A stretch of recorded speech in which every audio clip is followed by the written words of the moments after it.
karena disamakan dengan ibunya sendiri, maka haram untuk menikahi istri-istri baginda Nabi Muhammad SAW.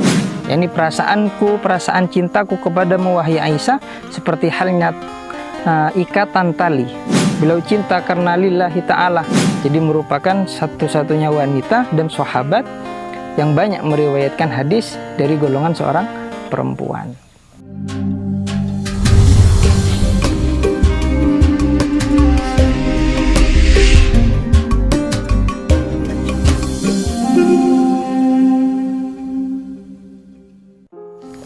Assalamualaikum warahmatullahi wabarakatuh. Bismillahirrahmanirrahim.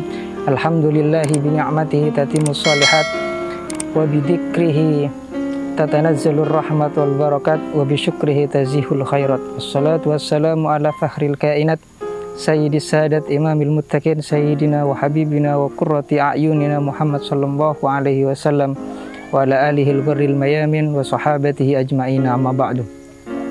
Ikhwanunal muslimin rahimakumullah. Berbicara tentang Sayyidah Aisyah, kita akan berbicara tentang sosok wanita yang sangat istimewa di samping baginda Rasulullah sallallahu alaihi wasallam. Sayyidah Aisyah radhiyallahu anhu adalah merupakan putri dari baginda dari Sayyidina Abi Bakar Siddiq. Beliau merupakan istri Nabi Muhammad sallallahu alaihi wasallam. Beliau juga merupakan ummahatul mukminin, ibunya para orang-orang yang beriman, sebagaimana disebutkan di dalam surat Al-Ahzab ayat 6, wazwajuhu ummahatuhum. Istri-istri Kanjeng Nabi adalah ummahatuhum, ibu-ibunya orang-orang yang beriman. Imam Al-Qurtubi dalam tafsirnya menjelaskan dalam ayat ini bahwa semua istri-istri Kanjeng Nabi Muhammad SAW adalah merupakan ibu bagi orang-orang yang beriman. Ini menunjukkan bahwa Allah Ta'ala memuliakan istri-istri baginda Nabi Muhammad SAW dengan cara mengagungkan istri-istri Nabi seperti halnya mengagungkan ibunya sendiri. Begitu juga haramnya menikahi istri baginda Nabi Muhammad SAW setelah wafatnya pada waktu itu, karena disamakan dengan ibunya sendiri, maka haram untuk menikahi istri-istri baginda Nabi Muhammad SAW. Oleh karena itu dikatakan ummahatul mukminin, dikatakan ibu-ibunya para orang-orang yang beriman. Suatu ketika Nabi Muhammad awal mula Nabi meminang atau menikahi Sayyidah Aisyah radhiyallahu anhu, beliau mendapatkan wahyu melalui mimpinya selama 3 hari. Nabi Muhammad didatangi oleh malaikat Jibril. Dia membawa seorang wanita yang ditutupi dengan kain sutrah yang sangat megah. Lalu malaikat Jibril bertanya kepada Rasulullah. Lalu Rasulullah menjawabnya, ini siapa? Malaikat Jibril menjawab, hada imra'atuk, ini adalah calon istrimu. Setelah itu Nabi Muhammad membuka kain tersebut, ternyata yang ada di dalamnya adalah Sayyidah Aisyah, dan ini terjadi selama 3 malam. Setelah itu Rasulullah berkata, in yaku hada min indillah yundihi. Kalau memang ini merupakan takdirnya Allah Ta'ala, maka Allah Ta'ala akan melaksanakannya, akan terjadi mimpi ini. Jadi di sini menunjukkan bahwasanya Sayyidah Aisyah merupakan suatu isyarah yang diberikan oleh Allah Ta'ala kepada baginda Rasulullah SAW bahwa istrinya kelak yang akan menemani baginda Nabi Muhammad SAW yaitu adalah Sayyidah Aisyah radhiyallahu an. Di sisi lain juga Sayyidah Aisyah radhiyallahu an merupakan putri dari Sayyidina Abu Bakar yang menjadi sahabat karib atau sahabat sejati baginda Nabi Muhammad SAW selama berdakwah Islam. Sedangkan ibunya adalah bernama Ummu Ruman, atau yang dikenal di dalam kitab sejarah dikatakan Zainab. Julukannya Ummu Ruman. Dan kedua nasab dari ayah dan ibu tersebut bersambung dengan baginda Nabi Muhammad SAW melalui jalur Murrah dan Kinanah. Jadi antara Sayyidah Aisyah dengan Nabi Muhammad SAW memiliki satu nasab yang sama, yaitu melalui nenek-nenek moyangnya, yaitu Murrah dan Kinanah. Di samping itu juga bahwa Nabi Muhammad SAW sangat mencintai dan sangat menyayangi Sayyidah Aisyah radhiyallahu an. Sebagaimana disebutkan di dalam hadis, suatu ketika Amr bin As bertanya kepada Rasulullah SAW, "Ya Rasulullah, ayyun nas ahabbu ilaika?" Di antara manusia ini siapakah yang paling engkau cintai ya Rasulullah? Faqala, Nabi Muhammad menjawab, Aisyah tuh, yaitu adalah Sayyidah Aisyah radhiyallahu an. Faqultu minar rijal. Kemudian Amr bin As bertanya lagi, dari golongan laki-laki ya Rasulullah? Faqala, Nabi Muhammad menjawab, yaitu adalah abuha, yaitu ayahnya. Siapa? Abu Bakar Siddiq radhiyallahu an. Summa qultu summa man. Kemudian siapa ya Rasulullah? Faqala, Nabi Muhammad menjawab, yaitu adalah Umar bin Khattab. Fa'adda rajulan, lalu Nabi Muhammad menyebutkan dari golongan orang laki-laki yang sangat dicintai oleh baginda Nabi Muhammad SAW. Lalu Amr bin As tidak bertanya lagi, karena apa? Makhafatan ayyaja'alani fi akhirihim, karena Amr bin As takut disebutkan namanya nanti di akhir. Begitu juga Imam An-Nu'aim Al-Asfihani dalam kitabnya Hilyatul Awliya wa Tabaqatul Asfiya. Suatu ketika Aisyah pernah bertanya kepada baginda Nabi Muhammad SAW, "Ya Rasulullah, kaifa hubbukali? Kaifa hubbukali?"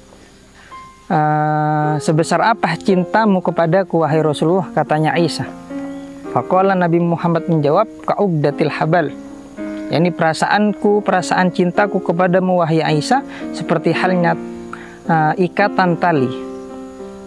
Fakuntu aqulu lahu, Sayyidah Aisyah bertanya lagi kepada Rasulullah, kaifal ugda ya Rasulullah, apa yang dimaksud dengan ikatan tersebut? Faqala wahiya ala haliha, yaitu ikatan itu akan selalu bersama dengan talinya, tidak akan lepas, akan selalu bersamanya. Nah, di sini bisa kita temukan bahwa sebagaimana sudah disebutkan di tadi, bahwa Sayyidah Aisyah adalah merupakan wanita yang sangat dicintai, yang sangat disayangi, yang sangat didambakan oleh baginda Nabi Muhammad SAW. Sampai-sampai satu-satunya manusia yang sangat dicintai yaitu adalah Sayyidah Aisyah, sebagaimana yang tadi sudah disebutkan. Di lain itu juga banyak hadis-hadis yang menjelaskan kemesraan baginda Nabi Muhammad SAW. Pernah suatu ketika Sayyidah Aisyah bertanya kepada Rasulullah, ketika waktu itu Rasulullah dalam keadaan senang. Apa yang dikatakan Sayyidah Aisyah? Beliau meminta untuk mendoakan Sayyidah Aisyah. Kemudian apa yang dikatakan Rasulullah? Beliau mengatakan, Allahumma ufir li Aisyah, ya Allah ampunilah dosa-dosa Sayyidah Aisyah ini, ma taqaddama wa ma ta'akhir, yang dulu maupun yang akan datang, wa ma asarrat wa ma a'lanat, yang samar maupun yang jelas. Dan seketika itu Sayyidah Aisyah tersenyum, tertawa, gembira, sampai-sampai beliau terjatuh kepalanya di pangkuan Rasulullah SAW. Ini hadis juga menjelaskan kemesraan Nabi Muhammad dengan Sayyidah Aisyah radhiyallahu an.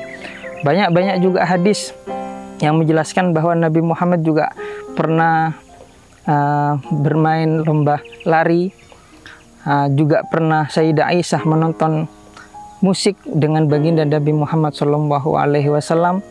Juga pernah Nabi Muhammad menyisir sisirnya Sayyidah Aisyah, dan banyak hadis-hadis yang lain. Sampai-sampai Nabi Muhammad juga pernah mendampingi Aisyah, jalan-jalan bersama dengan Rasulullah. Ini kemesraan-kemesraan yang dialami oleh Nabi Muhammad dan Sayyidah Aisyah radhiyallahu anha. Di sisi lain disebutkan juga dalam kitab Siratus Sayyidah Aisyah Ummul Mukminin bahwa cintanya Rasulullah kepada Sayyidah Aisyah itu bukan hanya semata karena cintanya hawa nafsu. Beliau cinta karena lillahi ta'ala. Di samping itu juga bahwasanya Sayyidah Aisyah adalah merupakan sosok wanita yang sangat cantik, juga sangat pintar, sangat cerdik dan cerdas.